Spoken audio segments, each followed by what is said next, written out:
Hello guys and welcome back to another tier list, and this tier list is based around artifacts.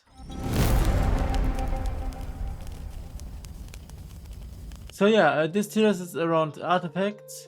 We're not including the deific artifacts because this will be another video.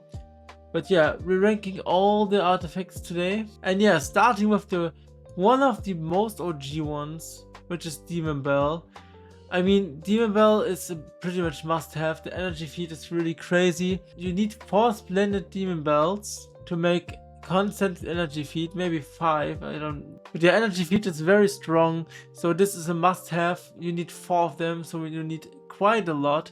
The next one is the Lucky Candy Bar, and I would say it's situational, because this artifact is only good in like PvP, and not only that the artifact is not really good, but I wouldn't say it's bad. The counterpart is the Wildfire Torch, which is bad because it's like reduction on damage over time, which is not good and gets overshadowed by, where is it?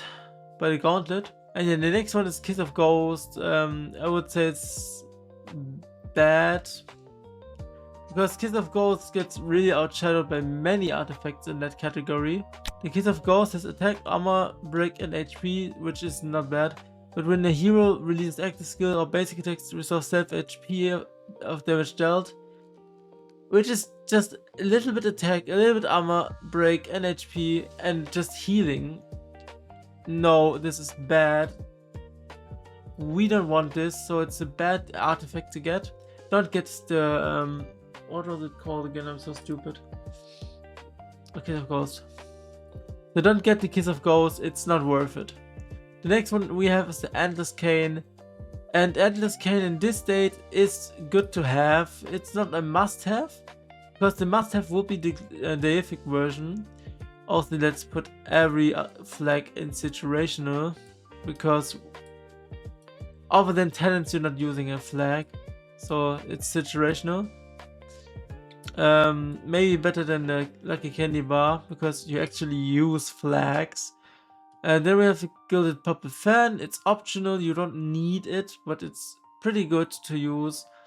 And then the Exotic Pistol, also optional. You can use it, it's not bad, but it's also not good, but it's definitely below that. Then we have... Then we have the Punish of Immortal, which is pretty much bad. So if you didn't know, the Punish of Immortal has attack, crit, and crit damage, and God's Power. When a hero crits, deals extra damage by 25% of the target's max HP. Damage caps though. If it doesn't cap, it will be the single most insane artifact. But yeah, crit is not it, definitely. If it crits, deals 25% more damage, which has a huge cap. I mean a small cap. And yeah, it's just not good. It's just, back then it was a good artifact because you actually wanted to crit back then with like someone like a Penny. But today, I don't think there's anywhere. I don't think this artifact goes anywhere good, so I have to put it in bad. Then we have the Auspicious Lucky Cat. It's a good to have artifact, because what does it do? It buffs your heroes. If I can find it. Here.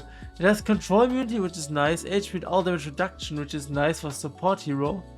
And has good fortune and prosperity, and I'm not reading all that. It just basically buffs your team, and yeah.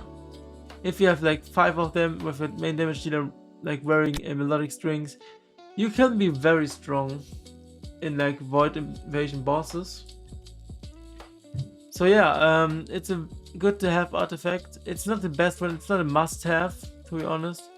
Then we have the Elusive Mirror. Elusive Mirror is another energy artifact, which is a must-have. Then we have the Grimoire, it's optional. Rocket Seashell is optional, but like under the Purple Fan. The Seashell also has crit damage, but also it has speed.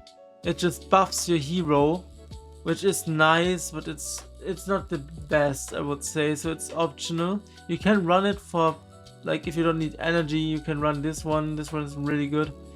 Magic Stone Sword is a situational artifact if you don't know. The magic stone sword could be good in defensive terms. Yeah, it just reducts the damage you take, which nowadays is completely bad, so we will put it in the bad category. And yeah, let's go to the Peacock Feather Cape. What does the Peacock Feather Cape do? The Peacock Feather Cape is an artifact that has attack, speed, control immunity, and just basically at the beginning of each battle it grants fiery feathers and 9 less recharge. But yeah, this one is optional, you don't need it, but it's getting good for Aspen Dungeon. The next one is Seals of Conviction. It's a good to have artifact if you really try to focus pushing Star Expedition. And yeah, now we have the new most broken artifact, which is the Gauntlet. It's basically a must-have. The Gauntlet is, if you don't know, Gauntlet gives you energy that's good for Betty. So this artifact alone in the backline is 100 energy, perfect for Betty. It is burn immunity, it is speed, it is attack, everything you want. There's no single defensive one except for the immunity, but you need the immunity eventually in PvP or in Void Campaign. So this artifact is really good. It is really good. So yeah, I'm gonna put it in must-have, maybe under Elusive Mirror, but it's still up there. The next one is Augustus Magic Ball. I would say it's situational, it just increases block. Who uses block? So yeah, then the Spree Pass. It is a PvP. It's a PvP artifact. I would say it's situational. If you don't know what it does, the Spree Pass has damage reduction, offset, dodge offset, and speed. It's PvP based. No one uses this. No one needs this. And it just has some interesting effects which do not affect anything in the game. And yeah, we have the crown. The crown is optional, maybe under the Peacock Feather Cape, because the crown really doesn't increase much except for damage reduction, all damage reduction.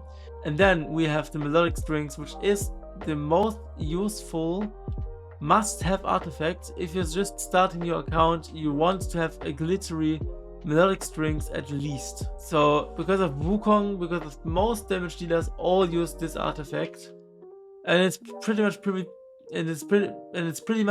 friendly because everyone uses that. And yeah, the next artifact is the Receptor. It's a good to have artifact, just because you will need a splendid one for a Dragon Ruby if you want to do that. And otherwise, this is just giving so much control precision. It just gives 50 control precision, speed, and HP, which is perfect for Betty. And then we have the Snowheart. Snowheart is a good to have artifact. Snowheart has only 2 good uses.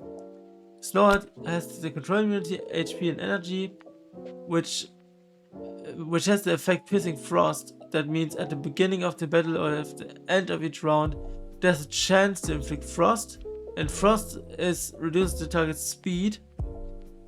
And yeah, it's only good for PvP, to be honest, or maybe bosses like Void Invasion bosses. And I forgot this. And yeah, guys, that's my tier list. I hope you enjoyed it. If you do, subscribe to the channel, because I really do want to get to 1000 subscribers. So please subscribe to the channel, like the video, send a comment if you would see other artifacts in different rankings. And yeah, Panlix out.